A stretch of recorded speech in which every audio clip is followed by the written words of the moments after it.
Supreme court ఎంపీలకి, ఐఏఎస్లకి, లేకపోతే high court జడ్జిలకి, even జర్నలిస్టులకి, సర్వీస్లో ఉన్న వాళ్ళకి ఇచ్చినటువంటి భూములు హైదరాబాద్లో పరిధిలో, జిహెచ్ఎంసీ పరిధిలో రాజశేఖర రెడ్డి గారి పీరియడ్లో ఇచ్చినటువంటి అలాట్ చేసినటువంటి భూములు, వాటి గురించి చాలా సంవత్సరాలుగా కోర్టులలో నానుతోంది. ముఖ్యంగా జర్నలిస్ట్ మిత్రులు అయితే చాలా మంది ఎదురు చూస్తున్నారు. సొసైటీలో ఇల్లు వస్తుంది అనే ఒక ఉద్దేశంతో చాలా మంది ఎదురు చూస్తున్న వాళ్ళు ఉన్నారు. సో వాళ్ళందరి ఆశలపై నీళ్లు జల్లుతూ సుప్రీంకోర్టు చాలా స్పష్టమైన తీర్పునిచ్చింది. ఇది నిజానికి వాళ్ళు మాట్లాడుతుంది ఈక్వాలిటీకి వ్యతిరేకము, రాజ్యాంగం చెప్పినటువంటి సమానత్వానికి వ్యతిరేకం. ఇది ఈ పర్టికులర్లీ కొన్ని విభాగాలకి, కొన్ని వర్గాలకి, కొంతమందికి ఈ స్పెషల్ ప్రైస్కి గవర్నమెంట్స్ ల్యాండ్స్ ఇవ్వడం అనేది కరెక్ట్ కాదు అనేది సుప్రీంకోర్టు చెప్పిన మాట.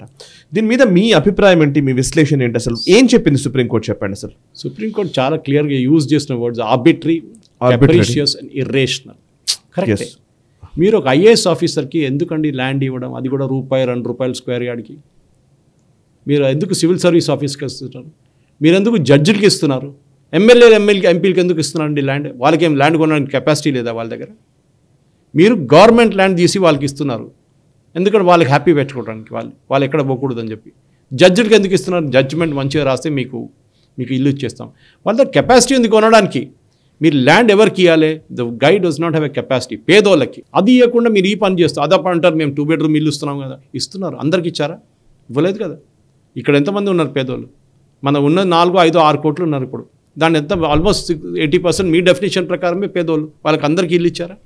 ల్యాండ్ ఇచ్చారా? ఇవ్వలేదు కదా. ఇంకోటి, నేను ఇప్పుడు ఈ జర్నలిస్ట్ గురించి మాట్లాడుతూ సాయి గారు మీకు గుర్తుంటుంది, నేను ఎప్పుడు ఆబ్జెక్ట్ చేస్తాను. నేను తీసుకోలేదు. I'm very clear about it. నేను తీసుకోలేదు. నేను 18 సంవత్సరాలు టైమ్స్ ఆఫ్ ఇండియాలో ఉన్నాను. అక్కడ ఒక రూల్ ఉండే టైమ్స్ ఆఫ్ ఇండియాలో, which is very good. I don't think any other organization has that rule, media organization. మీరు గవర్నమెంట్ దగ్గర నుంచి ఏ లార్జెస్ట్ అంటే నో ఫ్రీబీస్ తీసుకోకూడదు, ల్యాండ్ ఏం తీసుకోకూడదు అని చెప్పి ఒక రూల్ ఉంది టైమ్స్ ఆఫ్ ఇండియాలో. మనం జాయిన్ చేసేటప్పుడు కాంట్రాక్ట్ సైన్ చేస్తాం. అది చాలామంది, ఎందుకంటే ఈ టైమ్స్ ఆఫ్ ఇండియాలో జర్నలిస్ట్ కూడా కొంతమంది జర్నలిస్ట్ కాకుండా వాళ్ళు రిజైన్ చేసి వెళ్ళి బయటికి వెళ్ళి మళ్ళీ ల్యాండ్ తీసుకున్నారు గవర్నమెంట్ దగ్గర నుంచి. నేను అడుగుతున్న ఒకటే ప్రశ్న సార్, సివిల్ సర్వీస్ ఆఫీసర్స్ని, జడ్జెస్ని అందరిని పక్కన పెడతాం, జర్నలిస్ట్ని తీసుకోండి. మీరు న్యూస్ పేపర్ ఎంప్లాయీస్కి ఇవ్వాలి కదా, జర్నలిస్ట్కి ఒక్కరికే ఎందుకు ఇస్తున్నారు? అక్కడ పనిచేస్తున్న ప్రింటింగ్ ప్రెస్లో పనిచేస్తున్న టెక్నీషియన్స్ ఉన్నారు కదా, మీ దగ్గర టైప్ సెట్ చేసేవాళ్ళు ఉంటారు కదా, మీ దగ్గర పేజెస్ డిజైన్ చేసేటోళ్ళు ఉంటారు కదా, మీరు జర్నలిస్ట్కి ఒక్కరికి ఎందుకు ఇస్తున్నారు? అయ్యో, మీకు అసలు నేను ఈ విషయం చాలా మందికి తెలియదు, మీకు కూడా తెలుసులో తెలియదు. కానీ నేను వేరే ఛానల్లో పనిచేస్తున్నప్పుడు ఒక న్యూస్ ప్రెజెంటర్గా ఉన్న టైంలో సార్ నాకు తెలుసు, అప్పుడు న్యూస్ ప్రెజెంటర్కి అక్రిడేషన్ కూడా ఇవ్వమన్నారు. As per rule, INPR rules ప్రకారం అయితే న్యూస్ ప్రెజెంటర్కి అక్రిడేషన్ కూడా ఇవ్వము. ఓన్లీ రిపోర్ట్ చేస్తున్న వాళ్ళు, వీలైతే డెస్క్లో పనిచేస్తున్న జర్నలిస్టులకు మాత్రమే ఇస్తాము, అంతేగాని న్యూస్ ప్రెజెంటర్ జర్నలిస్ట్ కాదని ఎవరు చెప్పారు? ప్రెజెంట్ చేసేది వీళ్ళు కదా, వాడు ఎవడో రాసిస్తే మీరు చదువుతున్నారనేది వాళ్ళ అభిప్రాయం. ఇంపార్టెంట్ వాళ్ళ అభిప్రాయం. వీడు దొంగ అని మేము ఫైట్ చేసాం యాక్చువల్లీ. ఇప్పుడు మన క్రాంతి, నిజానికి ఇప్పుడు మెన్షన్ చేయొచ్చు, క్రాంతి గారు ఆయన ఎమ్మెల్యే అయ్యారు కదా తర్వాత. బట్ ఆయన అప్పుడు జర్నలిస్ట్ గా ఉన్నప్పుడు యాక్చువల్లీ న్యూస్ ప్రెజెంటర్స్ కి అక్రిడేషన్ ఇవ్వాలని కొట్లాడిన వాళ్ళలో ఆయన కూడా ఉండే పాపం. చాలా రెడిక్యులస్. ఎవరికి ఇస్తున్నాం అక్రిడేషన్ అనే దగ్గర కూడా పెద్ద గొడవ. అది ఎందుకు ఇవ్వాలి ఫస్ట్ ఆఫ్ ఆల్? అవును, నేను అడిగిన ప్రశ్న అది. సరే, రిపోర్టర్స్కి మీరు జర్నలిస్ట్కి ఇస్తున్నారు అంటున్నారు, మీరు కెమెరామెన్కి తర్వాత అది కూడా వాళ్ళు కూడా వచ్చారు తర్వాత వీడియో జర్నలిస్ట్ అందరికి ల్యాండ్ కావాలంటున్నారు. నేను చెప్తున్నాను వాళ్ళకి ల్యాండ్ ఇవ్వండి, ఇవ్వద్దని చెప్పట్లేదు. బట్ మార్కెట్ రేట్లో ఇవ్వాలి వాళ్ళకి. మార్కెట్ రేట్లో తీసుకోండి, కావాలంటే దానికి 10% తక్కువ ఇవ్వండి, నో ప్రాబ్లం. నేను చూస్తున్నా జర్నలిస్ట్కి చాలామందికి హెల్త్ కార్డ్స్ ఇస్తున్నారు. కొంతమంది జెన్యున్లీ వాళ్ళకి హెల్త్ కవరేజ్ ఉండదు. ఓకే, ఇవ్వండి. కానీ అందరికి ఎందుకు ఇవ్వాలండి? అది కూడా జర్నలిస్ట్కి. అక్కడ కూడా మీరు టెక్నీషియన్స్కి ఇవ్వట్లేదు. ఎంతోమంది పనిచేస్తారు, సెక్యూరిటీ గార్డ్ నుంచి టెక్నీషియన్స్ నుంచి ఎంతోమంది ఒక న్యూస్ పేపర్లో పనిచేస్తారు. డిస్ట్రిబ్యూషన్ టీం ఉంటారు, సర్క్యులేషన్ టీం ఉంటారు, అడ్వర్టైజింగ్ వాళ్ళు ఉంటారు. వాళ్ళకి ఎందుకు ఇవ్వట్లేదు? జర్నలిస్ట్కి ఎందుకు ఇస్తున్నారంటే వాడు రాస్తాడు, మా వ్యతిరేకంగా రాస్తాడు, వాడు రాయకుండా ఉండే వాడు నోరు బంద్. ఎక్కడైతే ఇంపాక్ట్ అవుతుందో అక్కడ మాత్రమే, అంటే లంచంకి ఇంకో ఓడ్ అన్నమాట. దీని గురించి నేను చాలా తిట్లు విన్నాను మన ఫ్రెటర్నిటీ వాళ్ళ దగ్గర నుంచి. నా కాన్షియన్స్ చాలా క్లియర్. నేను 10 పైసలు తీసుకోలేదు.